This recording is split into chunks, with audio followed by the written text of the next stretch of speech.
Mist hung low over the road as the bus climbed the last turn into the mountains. It moved slowly, like it was tired of coming this far. When it stopped, the engine sighed and went quiet. No one else got off. I stepped down onto wet gravel. The air smelled of cold earth and old wood.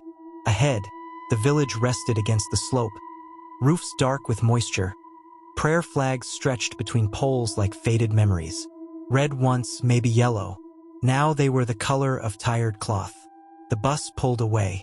The sound faded fast. Silence took its place.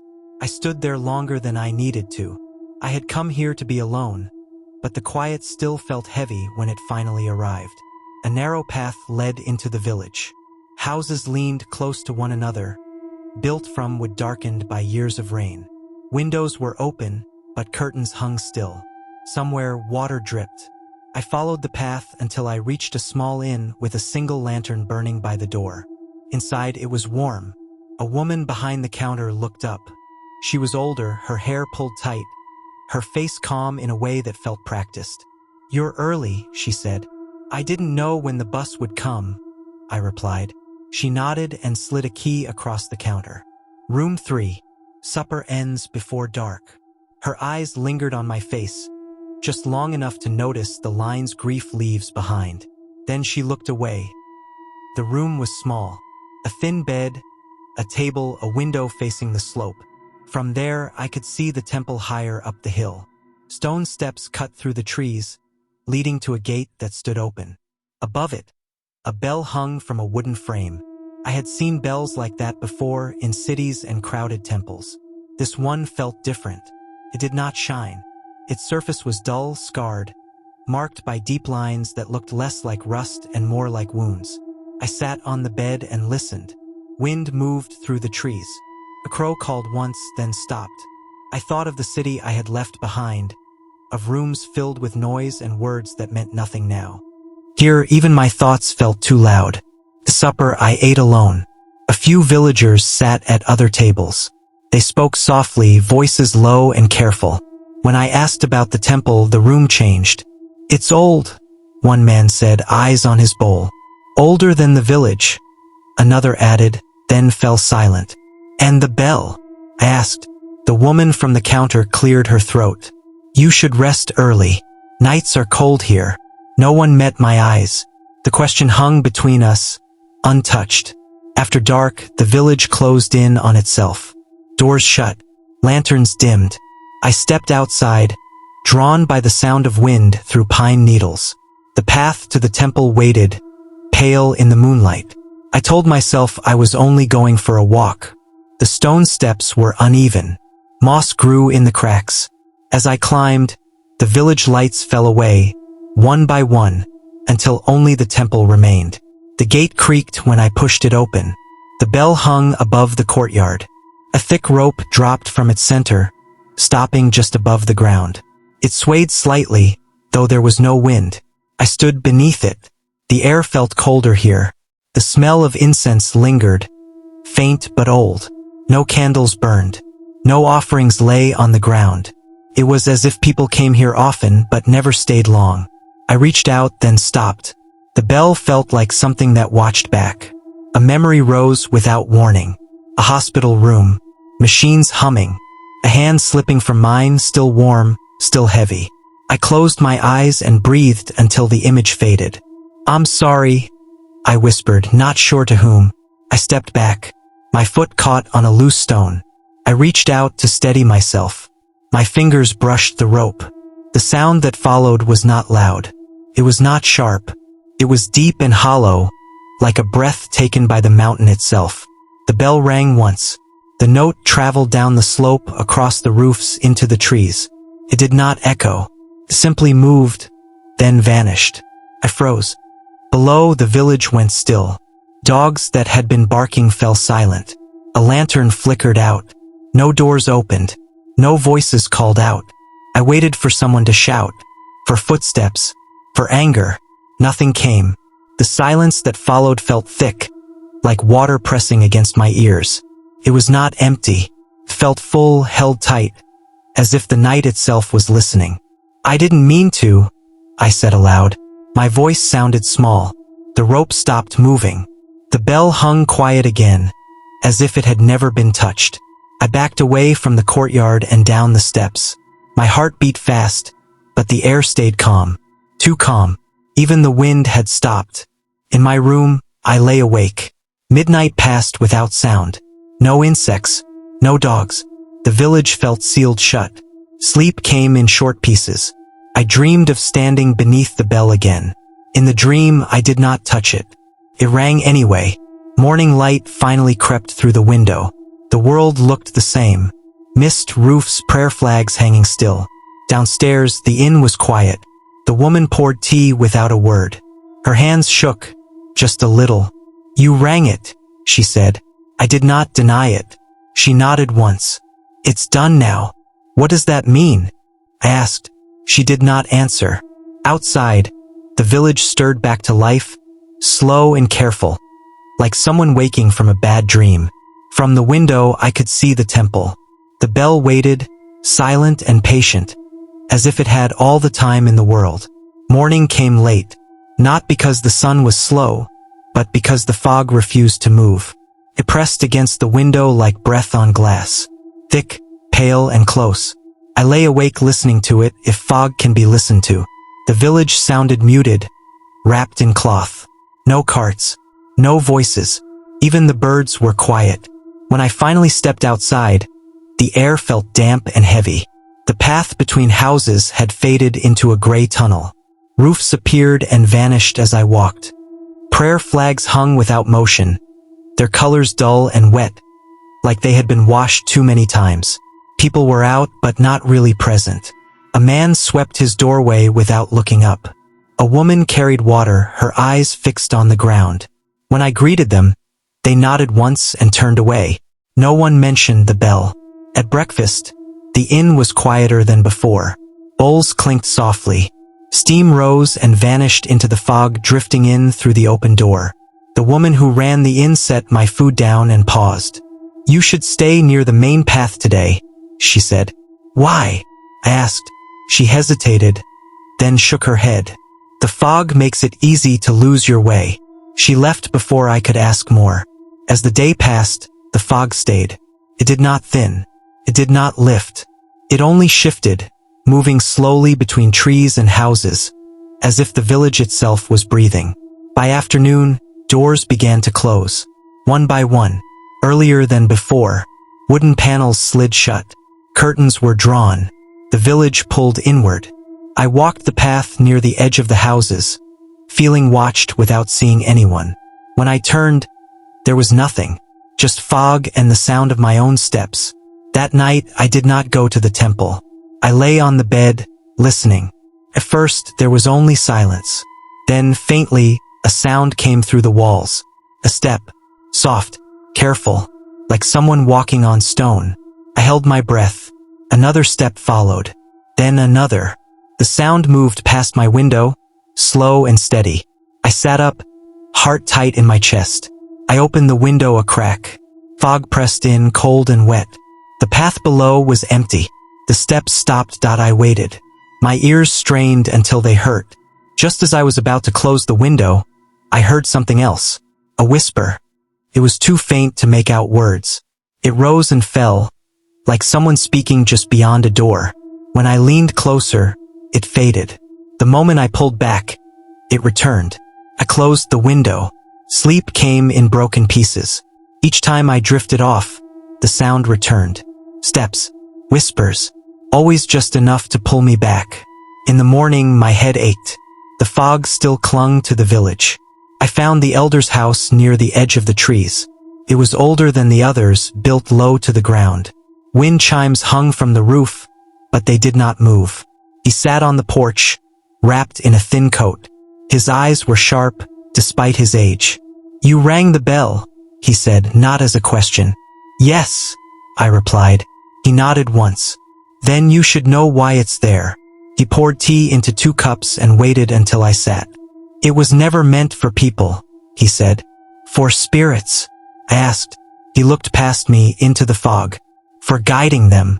Long ago, before the road, before the buses. When someone died far from home, The bell was rung to show the way. And then, I asked. There was a famine, he said. Crops failed. People were afraid. They rang the bell at night, asking for help. His hand tightened around the cup. Something answered. I waited. The silence stretched. It was not what they wanted, he said at last. It followed the sound. It brought others with it. Spirits? I asked. Not all spirits are the same, he said. Some do not know where they belong. What happened? I asked. He shook his head. People stopped ringing the bell. They learned to live with hunger, with loss. He looked at me then. The bell does not forget. I left with more questions than answers. That afternoon, the fog began to thin, just a little. Shapes held longer before fading. I could see the path to the temple again, faint but clear. I did not go. That night, the dreams came.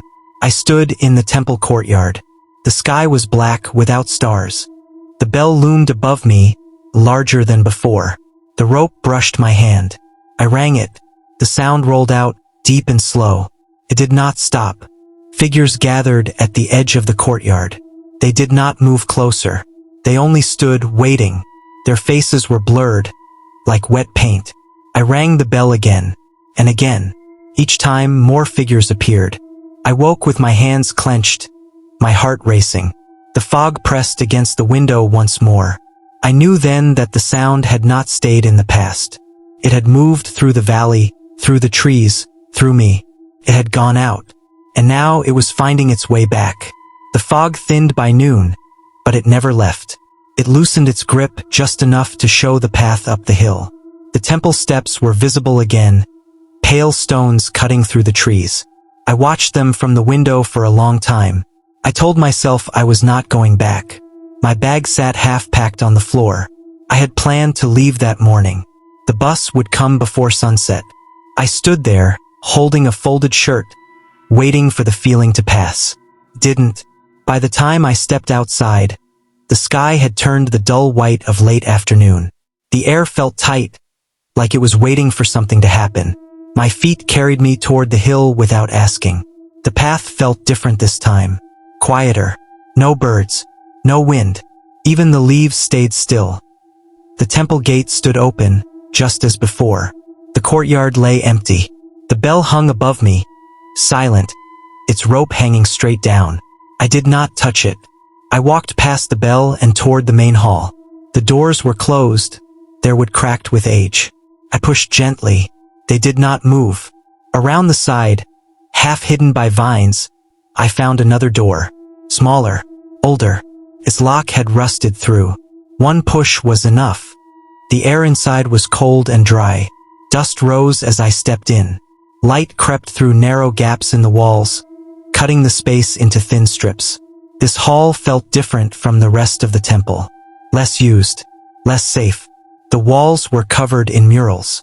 Their colors had faded, but the shapes were clear.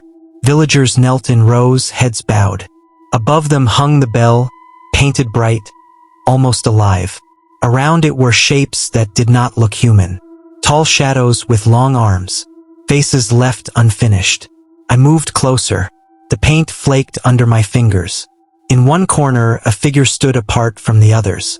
Smaller, alone. Its face was turned upward, eyes wide. Something tightened in my chest. A memory surfaced without warning. A child standing at the edge of a room. A door closing. A voice calling my name, asking me to stay. I had turned away. I had told myself someone else would come. The feeling was the same. That heavy pull behind the ribs. The bell did not just call, I realized. It listened. At the front of the hall, the altar stood covered in dust. Old incense sticks lay scattered, burned down to ash long ago. I knelt and brushed away the dirt. The floor beneath the altar sounded hollow. I pushed harder. A loose board shifted. Beneath it lay a thin book wrapped in cloth. The pages were yellow and soft. The writing was neat, careful. I sat cross-legged on the floor and began to read. The journal belonged to a temple keeper. The dates were old. The words were simple. He wrote of the famine, of empty fields, of children crying at night, of ringing the bell at dusk. then at midnight, asking the spirits for help. At first, there were signs of hope. Rain fell. A deer was found near the forest edge. People believed the bell had worked. Then the tone changed. He wrote of shadows moving between houses, of voices heard near the river, of people waking with grief that was not their own. The bell did not call help, he wrote. It bound sorrow. It gathered it. It held it in place. The spirits came because they were drawn to pain. They stayed because the bell gave them a home. When the famine ended, the cost was clear. Those who rang the bell lost their voices. Not all at once. Slowly. First in dreams. Then in waking hours. Words left them. Laughter faded. Silence took root. The last entry was short. We will not ring it again. I closed the book. The air felt heavier now, like the walls had leaned closer while I read. A sound drifted in from outside. Low, steady, chanting. It came from the forest behind the temple. Not loud enough to understand, but clear enough to feel. The sound rose and fell, slow and even. My heart beat faster. With each beat, the chanting matched it. Not perfectly, just enough. I stood and backed away from the altar. The murals seemed darker now, the shadows thicker. The painted eyes followed me as I moved. I stepped outside. The sky had dimmed. Fog rolled between the trees, catching the last light. The chanting grew clearer. Still no words, just sound, breath, time. Figures stood at the forest edge. They did not step forward. They did not hide. They waited. I wanted to run. My legs did not move. I understood then. The bell had not been angry. Neither were they. They were patient. The chanting stopped. The silence that followed was deep and full, like the moment after the bell rang. I felt something settle inside me. A weight I had carried for years, pressed down and held tight. The figures turned their heads slightly, as if listening. They knew me. They knew my grief, my guilt, the things I had never said. I took one step back toward the bell. It waited. Midnight arrived without warning. The clock in the inn did not chime. It simply stopped ticking. I noticed because the room felt suddenly larger, as if sound itself had stepped out. I sat up in bed. The air was cold, but still. No wind touched the curtains. No insect sang outside. Even my breathing sounded too loud. I stood and opened the door. The hallway was empty. Lanterns that were always left burning had gone dark. The wooden floor did not creak under my steps. It was as if the house had forgotten how to make noise. Outside, the village lay under a pale moon. Fog rested low, but it did not move. Houses stood with doors shut, windows black. No dogs barked. No water ran. The night felt sealed. I did not decide to walk to the temple. My body moved before my thoughts caught up. The main path stretched ahead, gray and smooth. My footsteps made no sound. I looked down and saw my shadow, thin and long, sliding across the ground. Halfway up the path, I sensed I was no longer alone.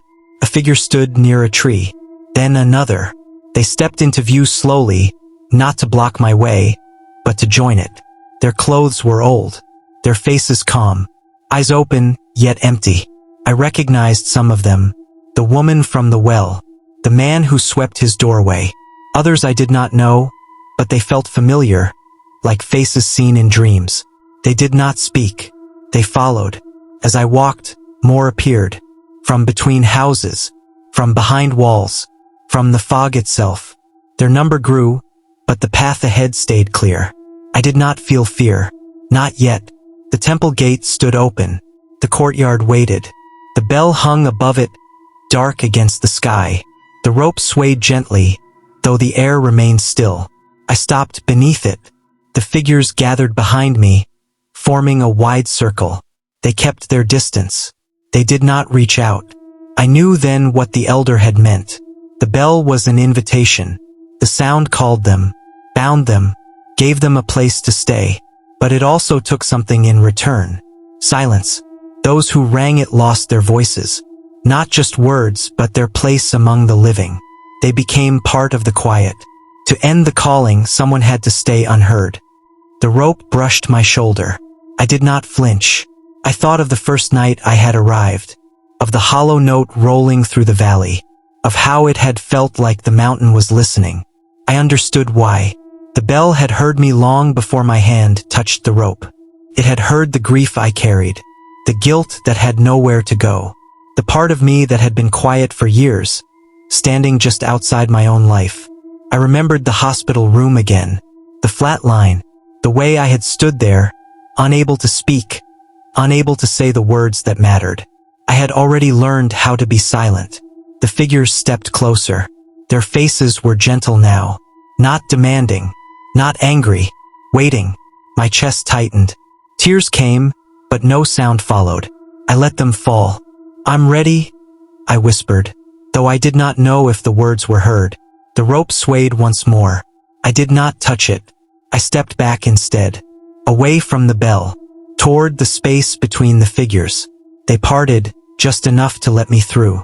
As I moved among them, the world grew quieter still. The fog thickened. The moon faded. The last thing I heard was my own heartbeat. Then that, too, began to soften. Morning arrived clean and bright. Sunlight moved across the mountain as if it had never known fog. The sky was wide and pale blue. Dew rested on leaves and rooftops, catching the light. For the first time in days, the village felt open. Windows were unlatched. Doors stood ajar. Smoke rose from kitchen fires. A rooster crowed and did not stop. People stepped outside and spoke to one another. Not loudly, but with ease. Words flowed again. Laughter appeared in small pieces, careful but real. No one looked toward the temple. At the inn, the woman opened every window. She swept the floor and hummed, though she stopped herself each time she noticed the sound. The room at the end of the hall remained closed. Room 3. She knocked once. No answer. She unlocked the door and stepped inside. The bed was made. The bag was gone. The window stood open, curtains moving softly in the breeze. On the table lay nothing but a cup, clean and dry. She closed the door without calling out. Up the hill, the temple stood as it always had. Stone steps worn smooth by time. The gate open. The courtyard empty. The bell hung above it, still and quiet. The rope beneath it was no longer whole. Its end was frayed, threads loose and pale. Someone had cut it clean near the top. The bell could not be rung again. No one spoke of how it happened. The elder walked the path that morning. He stopped beneath the bell and looked up. His face showed no surprise, only relief. "That's enough," he said softly. He turned and went back down the steps. By afternoon, the village settled into its old rhythm. Children ran along the path. Water splashed in buckets. The air smelled of rice and wood smoke. A sense of space filled the streets, as if something heavy had been lifted and carried away. The forest beyond the village stood quiet, but not empty. Light moved through the trees in long lines. Leaves rustled. Life returned to its proper place. No chanting came from the shadows. As the sun lowered, a traveler approached from the road. He was young, with a pack slung over one shoulder and dust on his boots. He slowed as he entered the village, taking in the houses, the flags, the calm. "Good evening," he said to a woman carrying water. She smiled. "Good evening. Is there a place to stay?" he asked. She pointed toward the inn. "There." He thanked her and walked on. Before reaching the inn, he paused. His eyes drifted up the hill, drawn to the temple steps. The bell caught the last light of day, dull and quiet. He stood there for a moment, listening. The village held its breath. Nothing happened. No sound rose from the bell. No echo rolled through the valley. The air remained light, full, at peace. The traveler shifted his pack and moved on. As dusk settled, the sky deepened into soft gray. Lanterns lit one by one, warm and steady. Insects began their song. Dogs barked and answered one another. The night returned to itself. Up on the hill, the bell waited in silence, no longer calling, no longer listening. And in that silence, the mountain rested.